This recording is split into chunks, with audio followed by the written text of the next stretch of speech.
Bonjour à tous et bienvenue dans ce nouvel épisode de Celeb Chat Podcast.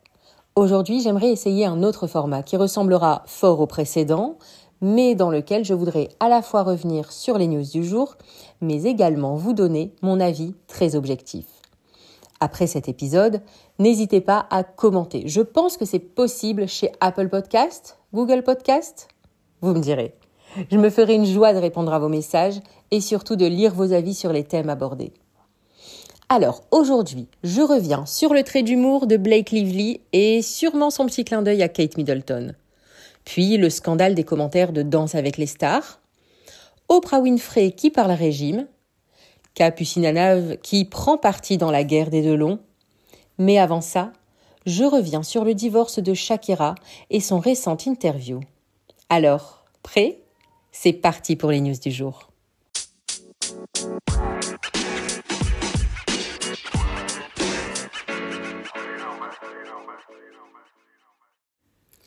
Les fans de Shakira attendent depuis près d'une décennie pour un nouvel album. Et apparemment, selon Shakira elle-même, ce serait son ex-mari Gérard Piqué qui serait à blâmer. L'auteure, compositrice et interprète s'est entretenue avec le Sunday Times pour une interview qui a été publiée samedi et dans laquelle elle a révélé qu'elle avait en fait mis sa carrière en pause pour soutenir celui qui était à l'époque son mari, Gérard Piqué, et qui jouait à Barcelone. Shakira a expliqué qu'elle avait fait beaucoup de sacrifices au nom de l'amour. Un amour qui, nous le savons, n'a pas duré. Mais là, je suis en train de me demander, est-ce qu'il y en a qui savent ? Mais est-ce qu'il y en a qui ne savent pas ce qui s'est passé ? Parce que là, l'histoire est un peu folle. Il faut savoir que Gérard Piqué et Shakira étaient mariés et avaient 2 enfants. Ils habitaient une villa, c'est important pour la petite histoire, qui faisait face à la villa de la mère de Gérard Piqué. Lorsque Shakira quittait la maison, Gérard Piqué faisait rentrer sa maîtresse au sein même du foyer familial. Lorsque Shakira rentrait à la maison, elle remarquait, tenez-vous bien, qu'il y avait de moins en moins de confiture dans le pot qui était dans le réfrigérateur. Et puis elle s'est dit, mais Gérard, mon mari, ne mange pas de confiture. Qui mange donc cette confiture ? Et c'est de là que sont partis les soupçons. Et tenez-vous bien, je pense même que c'est Shakira qui doit verser à son ex-mari une pension. Je pense que sa fortune est beaucoup plus élevée que celle de son ex-mari. En tout cas, aujourd'hui, elle a décidé de mettre les pendules à l'heure et de dire la vérité à ses fans. Je pense d'ailleurs qu'elle est en train de travailler sur un nouvel album. Blake Lively, ce nom vous dit quelque chose ? Serena dans Gossip Girl. Là, je pense que vous voyez.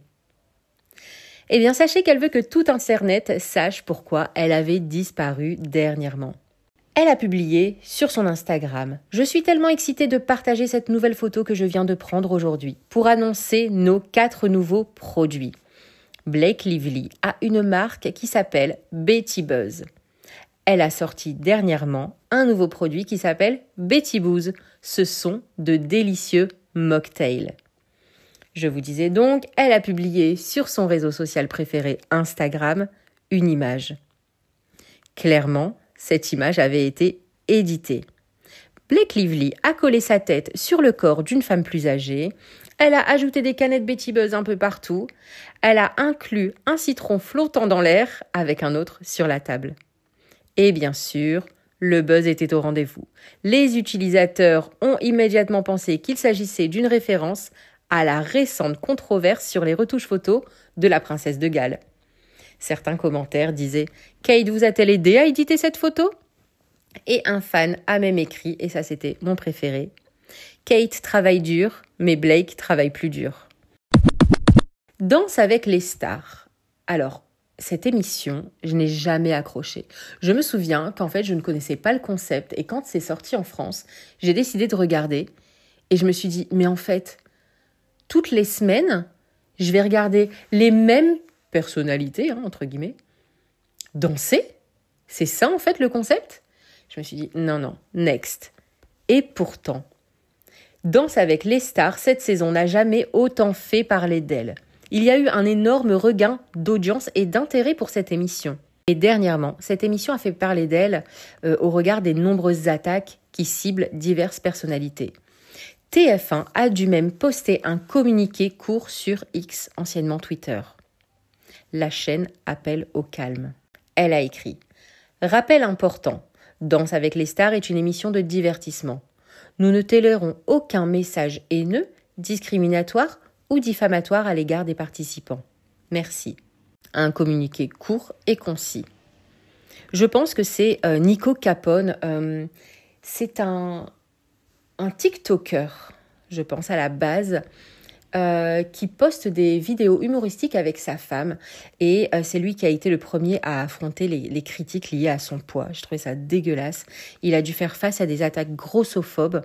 Et d'ailleurs, ça a ulcéré sa femme Daniela Pinto, qui a pris la parole sur ses réseaux pour venir à sa rescousse. Concernant Danse avec les stars, je vous disais ne pas avoir aimé. En revanche, dernièrement, j'ai vu que Inès Reg faisait le buzz sur Twitter et j'ai voulu savoir pourquoi. Et en fait, sa prestation m'a complètement bluffée. Et d'ailleurs, c'est ce que j'aimerais plus voir dans Danse avec la star, c'est-à-dire des gens qui ne sont pas forcément sportifs à la base, qu'on forme et qui nous font des danses juste magnifiques. Elle a assuré, elle était gracieuse, elle était superbe. Oprah Winfrey, la papesse de la télévision américaine, a révélé la véritable raison pour laquelle elle a décidé de se séparer de Weight Watchers le mois dernier. Ça faisait quand même 10 ans qu'elle faisait partie de leur conseil d'administration. Oprah Winfrey, elle a toujours fait le yo-yo avec son poids et elle a toujours mis en lumière les régimes qu'elle tentait. Je me souviens qu'avant même Weight Watchers, elle a été la première célébrité à faire la promotion de la friteuse qui nécessitait qu'une seule toute petite cuillère d'huile. Bon, je ne l'avais jamais essayé, mais d'après Oprah Winfrey, c'était délicieux. Dernièrement, on a découvert Oprah Winfrey plus mince que jamais. Alors bien sûr, des voix se sont élevées et on a entendu le mot Ozempic. On l'entend depuis un petit moment déjà. Est-ce que vous savez ce que c'est ? L'Ozempic, c'est une injection qui, à la base, est administrée aux personnes diabétiques. Cette piqûre agit comme un coupe-faim. Moi qui suis une très grande fan, non pas de l'Ozempic, mais des Real Housewives de Beverly Hills, cette saison, les Real Housewives sont arrivées plus minces que jamais, alors que déjà, à la base, elles n'étaient pas très grosses, qu'on se le dise. Eh bien, ça a été le cas également pour Oprah, qui, elle, en toute transparence, a été la première à parler de l'Ozempic et a admis avoir utilisé un médicament pour perdre du poids. Sauf que, elle a estimé que Weight Watchers était aujourd'hui une société de santé du poids qui administre également des médicaments pour le poids. Elle a préféré donc démissionner du conseil d'administration et éviter tout conflit d'intérêts. Même si elle est séparée d'Alain Fabien Delon depuis plusieurs années, Capucine Anave a quand même voulu donner son avis concernant cette guerre qui déchire d'un côté les deux fils d'Alain Delon et la cadette Anouchka Delon. Pour rappel, Alain Delon a été victime d'un AVC. Il était hospitalisé en Suisse. Aujourd'hui, ses enfants, donc d'un côté ses deux fils, veulent le ramener à Douchy où se trouve la résidence principale, alors que sa fille, la cadette Anouchka, veut absolument l'emmener vivre en Suisse. Capucine Anave, qui a partagé la vie d'Alain Fabien Delon de 2017 à 2019, était l'invitée de Cyril Hanouna ce dimanche 17 mars dans l'émission Face à Hanouna. Elle a dit « Même quand il était hospitalisé en Suisse après son AVC, nous, on a été à l'hôpital, on a dormi avec lui. Et il disait à Alain Fabien « Je veux que tu me ramènes à Douchy ». Douchy où il a sa vaste demeure familiale, qui se révèle d'ailleurs être au cœur du conflit. Capucine Anave a continué. Il voulait absolument être chez lui à Douchy. Voilà, comprendra qui pourra. Alors, Capucine à Lave, ça fait quand même 5 ans qu'elle est séparée du fils d'Alain Delon. Enfin, je sais pas, ils n'ont pas été mariés, c'était son petit copain. Alors, je dis pas que ça ne faisait pas de cette histoire une histoire importante ou crédible, mais aujourd'hui, Capucine, elle a un nouveau mec, elle vient d'accoucher, et elle vient en live parler d'une affaire familiale qui est quand même hyper touchy. Enfin, je trouve que ça fait vachement arriviste quand même. On ne peut vraiment pas savoir ce qui se passe lorsque les portes sont fermées et ce qui se passe entre les frères Delon et leur petite sœur. Ce genre de témoignage, moi, me met très mal à l'aise. Voilà quoi, comprendra qui pourra.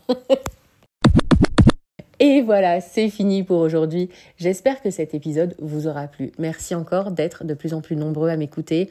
Je ne regarde pas tous les jours mes stats, mais quand j'y jette un coup d'œil, ça me fait chaud au cœur. N'hésitez pas à liker, à m'écrire, à commenter. Je suis également disponible sur YouTube. Ça sera peut-être plus facile pour vous de commenter sur cette plateforme-là. Je vous dis à demain pour de nouvelles News People. Ciao, ciao.